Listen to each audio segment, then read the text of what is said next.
E para falar um pouco mais agora para vocês, nesse momento, sobre essa vivência que a gente tem no dia a dia, a importância da vida, eu acho que a tônica de hoje é a vida, né? A vida que nós comemoramos, a cada dia que vivemos, e que sempre foi assim, e sempre será. Então, vamos trazer um pouquinho agora dos relatos da Mônica, que algumas pessoas já ouviram um pouquinho das histórias dela, mas ela conta umas histórias de um jeito muito gostoso. E no primeiro dia que ela foi lá, eu falei, não, você vai contar uma história para mim, para eu ver como é que é isso? Porque eu queria saber qual era o impacto dessas histórias para a gente. E é muito bom poder ouvir a Mônica. Então, vocês vão ter agora o prazer de ouvir algumas histórias que a Mônica vai contar para a gente. E, desde já, nós já agradecemos o seu carinho e a atenção de vocês. Obrigada. E eu que agradeço poder estar aqui e compartilhar algumas histórias com vocês. Saibam que, para mim, é um grande privilégio. Bom, meu nome é Mônica, eu sou uma narradora de histórias. Eu faço parte de um projeto que chama Narradores de Passagem. É um projeto de voluntários que conta histórias em hospitais. Todas essas histórias que a gente conta são colhidas de depoimentos dos próprios envolvidos, ok? Vocês gostariam de ouvir uma história? Então, eu vou contar uma história que foi escrita e desenvolvida pela Adélia Nicoletti e foi escrita especialmente para esse projeto dos Narradores de Passagem. Lá longe, no coração da mata, era noite. E em volta de uma fogueira, velhos índios contavam aos seus netos velhas histórias do tempo do nascimento do mundo. Foi então que, levado pelo vento como um floco de algodão branco, chegou o gavião branco. Pousou e cumprimentou ao se aproximar dos índios. Dá licença, povo do chão, para um bicho do ar se esquentar ao fogo? Seja bem chegado, que somos todos um povo só, disse um velho índio. Se achegue ao fogo, que a noite está fresca demais. De onde vem, meu parente? Venho da mais distante e inacreditável viagem que a minha raça já fez. Então coma, beba e conte. Os olhos das crianças faiscaram e cresceram sob o gavião na espera do relato. E ele começou assim. Correu notícia que tinha nascido um menino diferente. Não andava, não falava, não se mexia. Só olhava. Vivia lá longe na cidade e, desde muito pequeno, adorava ficar olhando as coisas.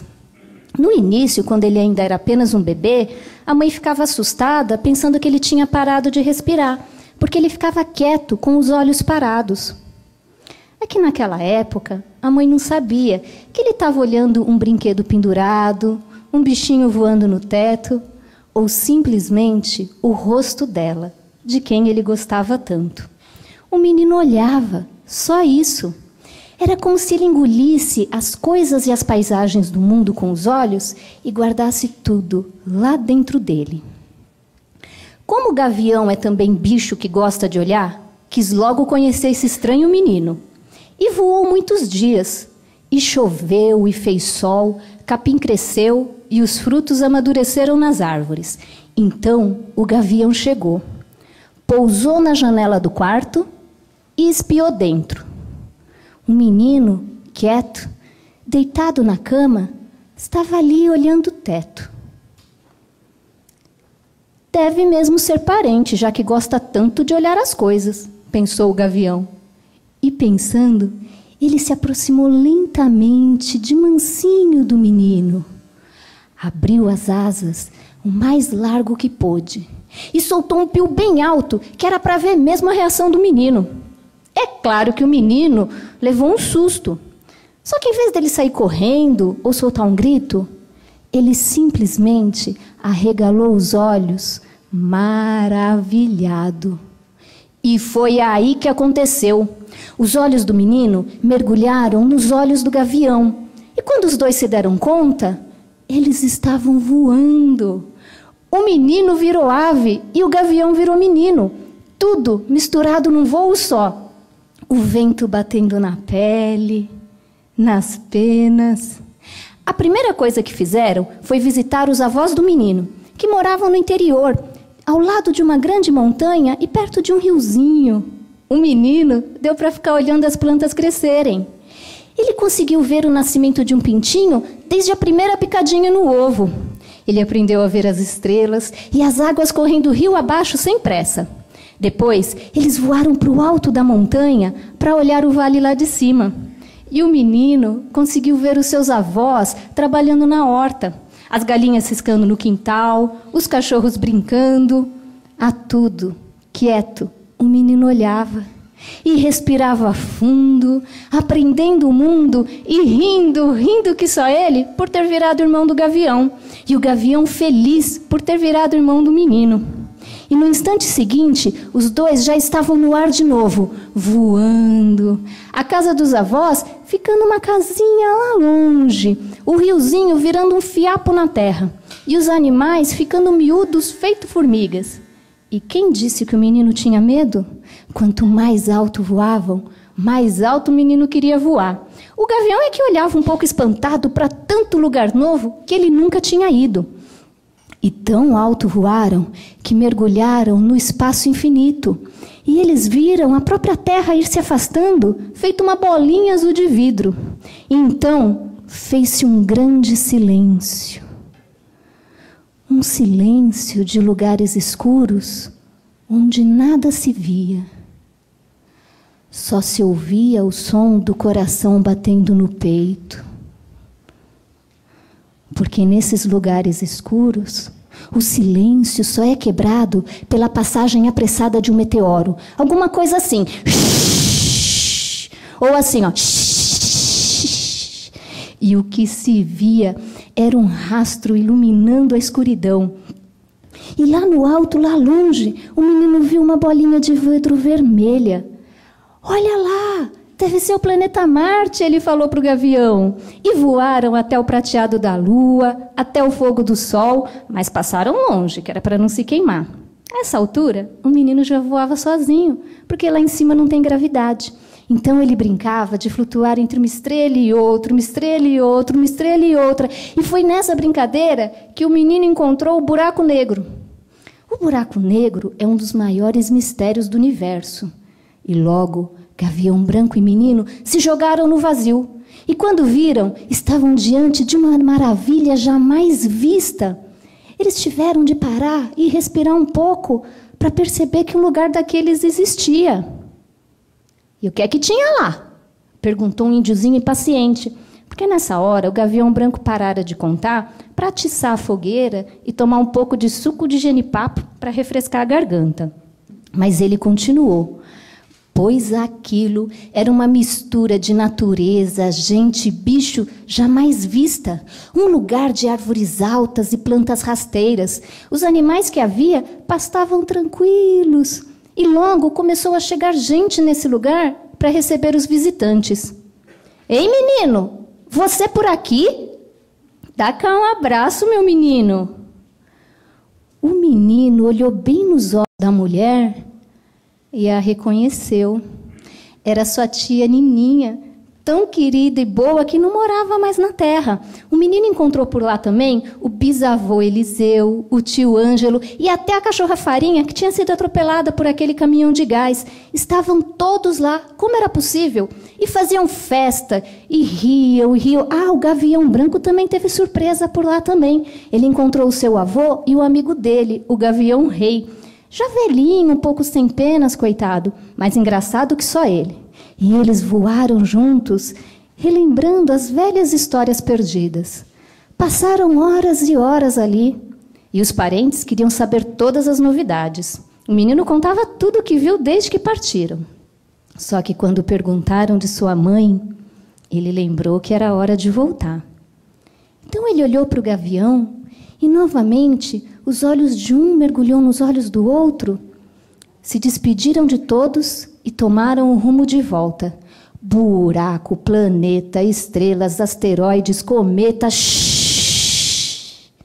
Pousaram Gavião Branco e Menino no alto da montanha. Gavião, me leva de novo para viajar com você? Mas foi você que me fez voar, respondeu o gavião. E o menino perguntou espantado, mas como, se eu não tenho asas?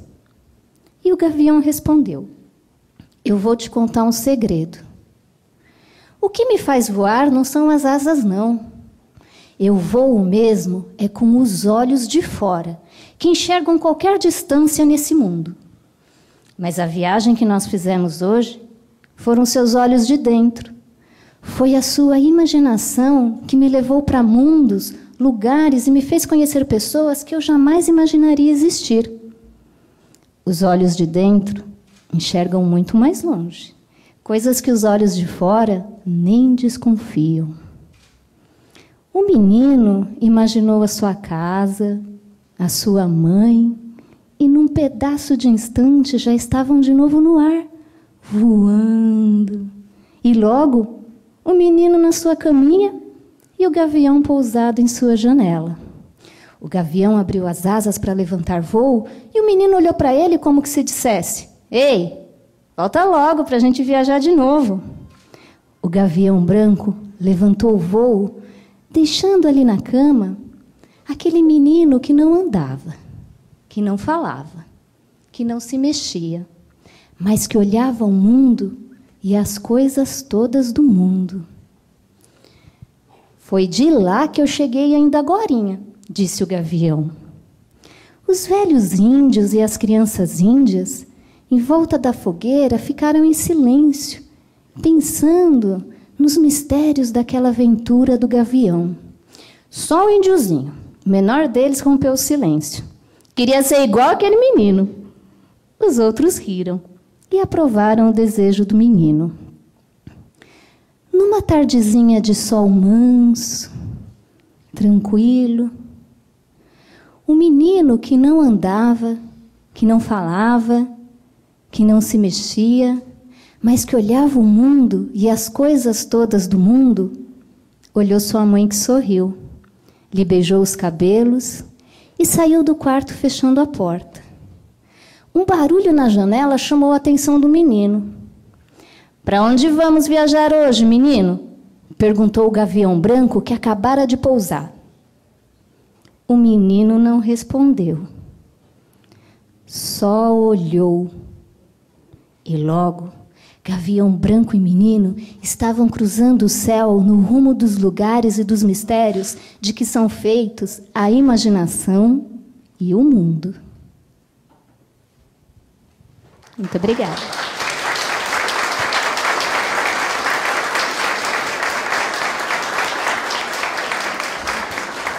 Muito obrigada.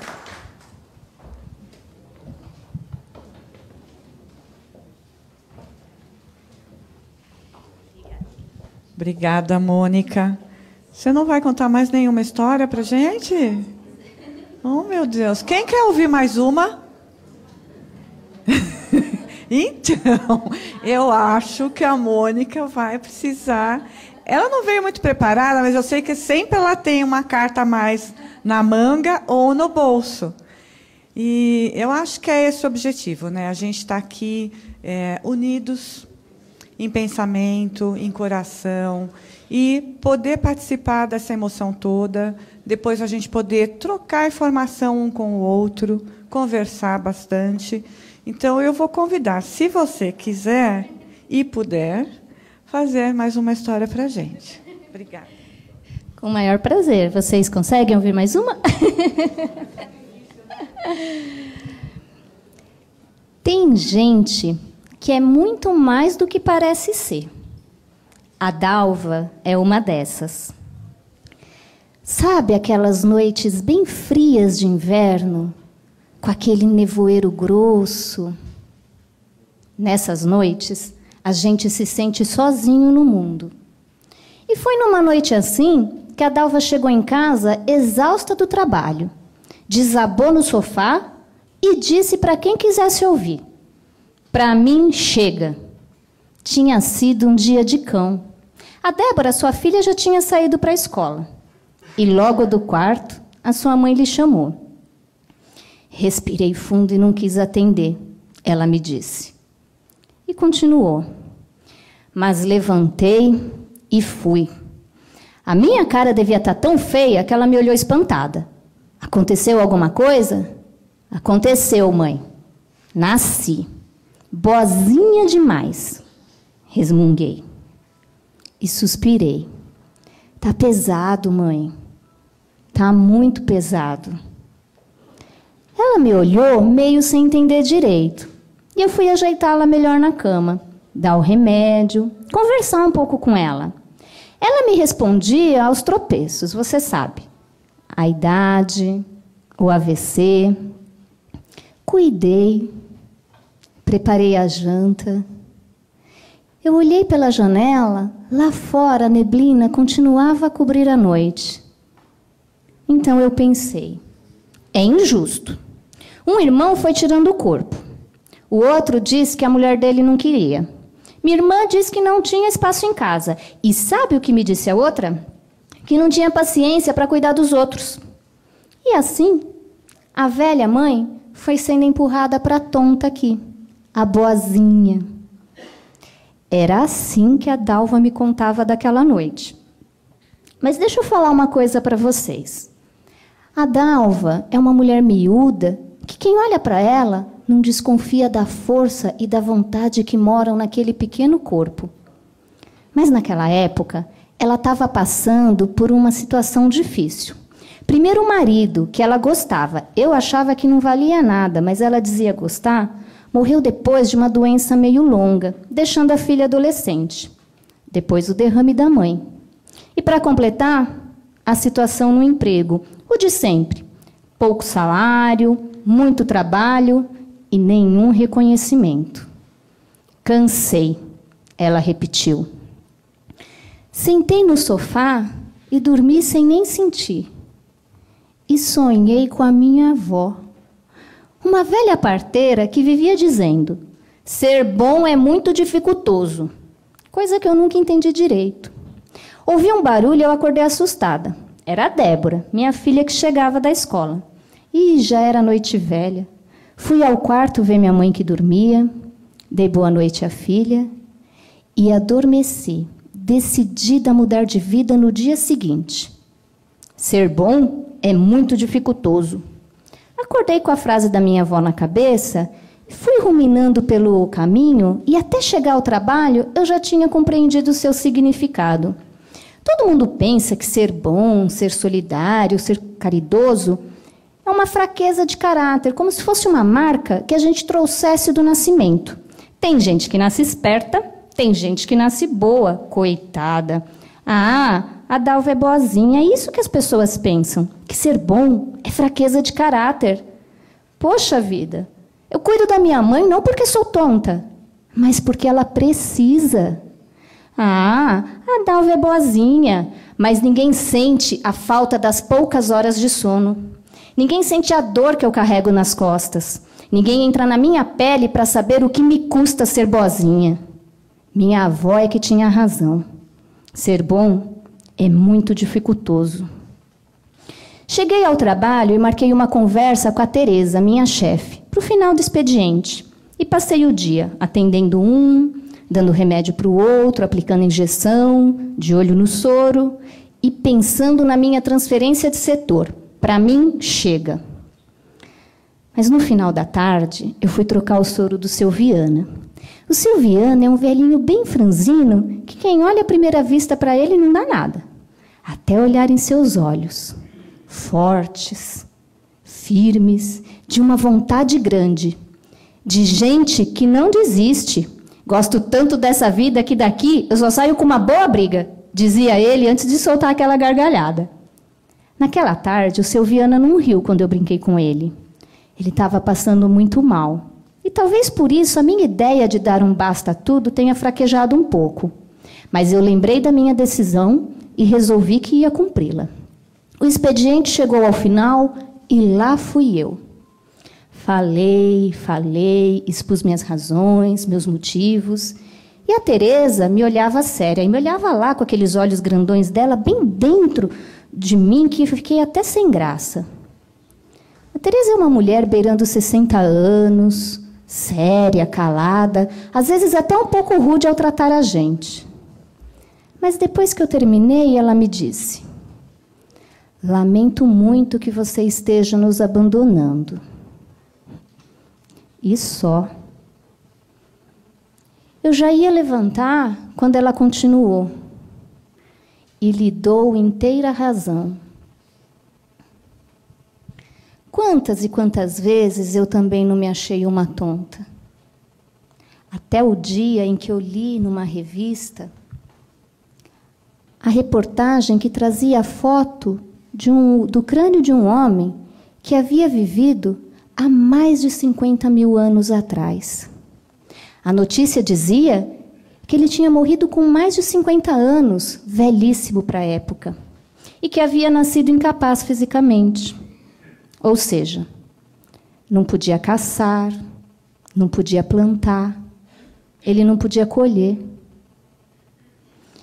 E numa época onde as pessoas viviam menos do que 30 anos, foi preciso pelo menos 3 gerações de pessoas para cuidar daquele homem, alimentá-lo, agasalhá-lo.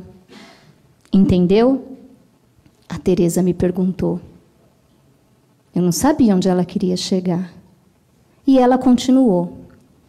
Não era rei, nem pessoa importante. E, no entanto, cuidaram dele por mais de 50 anos. Teria sido mais fácil deixar morrer assim que nascesse. Mas não fizeram isso. Então a Teresa me olhou e concluiu: nem eu e nem você somos tontas, Dalva. Somos iguais àquelas pessoas. Somos gente que cuida. Fazemos parte de um tipo de pessoas que, desde o princípio do mundo, acolhe, cuida, cura ferimentos, acompanha a alegria quando a criança nasce, está junto do paciente quando ele tem alta e conforta os que vão e os que ficam. E não é fácil ser assim. Não é fácil continuar assim. E não é fácil deixar de ser assim. É o destino? A Teresa riu. Não tem nada a ver com destino.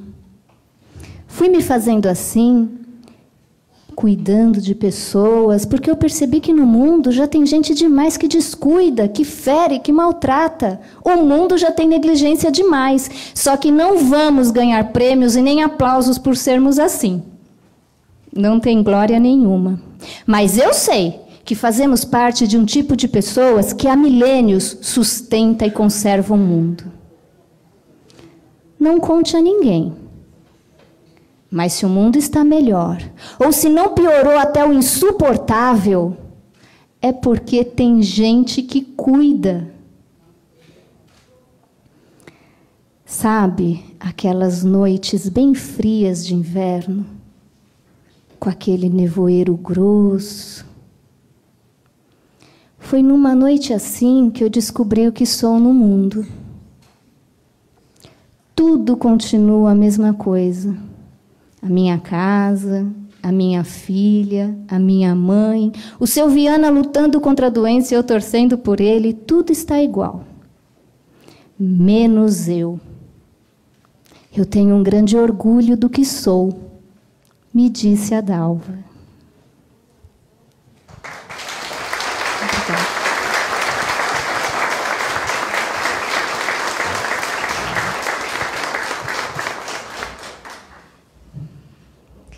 Pode mais uma?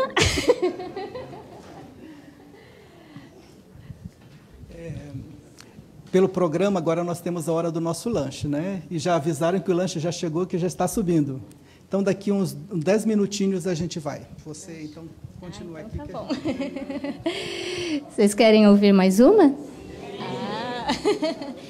Então, eu vou contemplar ali o nosso amigo e eu vou contar uma história que tem uma característica mais lúdica. Pode ser?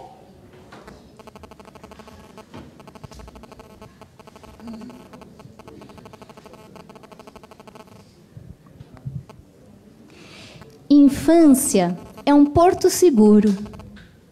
Tempo sem ânsias. Tempo em que nós, aqui no futuro, olhamos para trás. Muito tempo faz. Lá, num canto quase incerto da memória, jaz aquele quintal de outrora, onde achei um sabiá. Não cantava, piava o filhote. E note você que me ouve, meu coração de criança se apertou emocionado. Cuidado, disse meu pai, alimente a criatura. E no sol quente da tarde, uma mistura de alegria e orgulho estufou meu peito. E com muito jeito, cuidei. A vizinha cresceu e um dia voou. E antes que meu espanto tornasse tristeza, um canto de tanta beleza abriu meu riso e de improviso encheu o ar. De cima da mangueira cantou. Cantou quase até cansar e se foi. Mas voltou outras vezes, outros dias, e durante meses cantou na abundância de luzes que são os dias da infância. Uma vez não pousou, tombou ali perto, de certo ferida pedrada. Piava de dor, eu gemia de dó. No covo das mãos eu recolhi de novo e de novo cuidei. De novo voou, de novo cantou, de novo se foi e de novo voltou. E assim o tempo passou. Cresci. E o sabiá sempre ali perto, com o exato e certo costume de cantar, partir e voltar. Até que muito tempo depois, numa tarde, o seu canto soou pela metade. E de súbito, parou. Corri ao quintal e vi o sabiá já velhinho caído no chão. Recolhi o corpo quente, já quase sem vida, e como despedida, sem pensar, cantei uma canção de ninar. Ah, que o mundo seja um quintal onde se cante. Que exista sempre uma mão que cuide, que afague. E depois de tudo vivido, eu também fecho os meus olhos com uma canção. Para quem não crê, seja este um desejo. Para quem crê, seja uma oração.